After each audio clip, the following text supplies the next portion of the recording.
The Devil You Know is the first adventure of Felix Castor, freelance exorcist. And when I say that, freelance exorcist, you have to imagine a guy in a trench coat walking the mean streets. Castor is an exorcist in a gumshoe mold, an exorcist as Raymond Chandler might have written him. He's not a man of faith or religion. He's somebody who has a particular knack and has turned that knack into a precarious living. He's able to bind and banish the dead. And this is against the backdrop of a London that's seen an enormous upsurge in supernatural occurrences of all kinds. The dead are rising in a variety of very, very antisocial forms. There are ghosts, there are zombies, and there are were creatures of various kinds. And these are not separate phenomena. They're different instances of the same thing. If a ghost forces its way back into its own dead flesh and succeeds in animating it, then that's what a zombie is.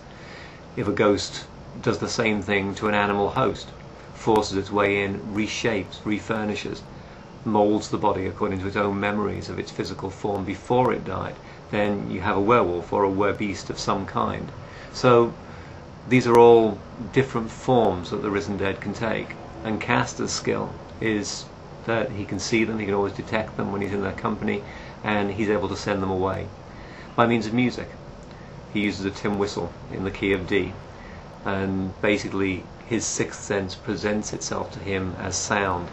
If he's in the presence of a ghost, he hears it as music, and he's then able to, by playing the tune which the ghost suggests in his mind, he's able to tangle it up in the music.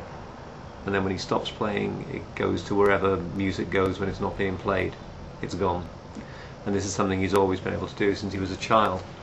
In this first story, we have him trying to get away from this job, because the last time he carried out an exorcism, he made an appalling mistake.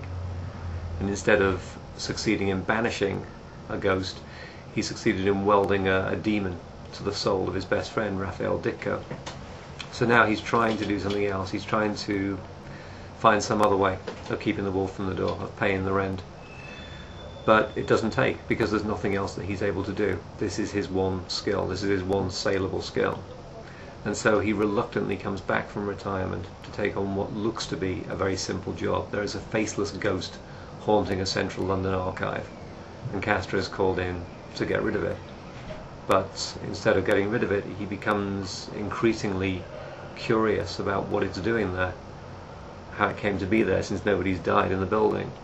And he ends up investigating the circumstances of this woman's death, and everything snowballs from there into a situation where he has demons and pimps and unpleasant characters of all kinds of descriptions gunning for him.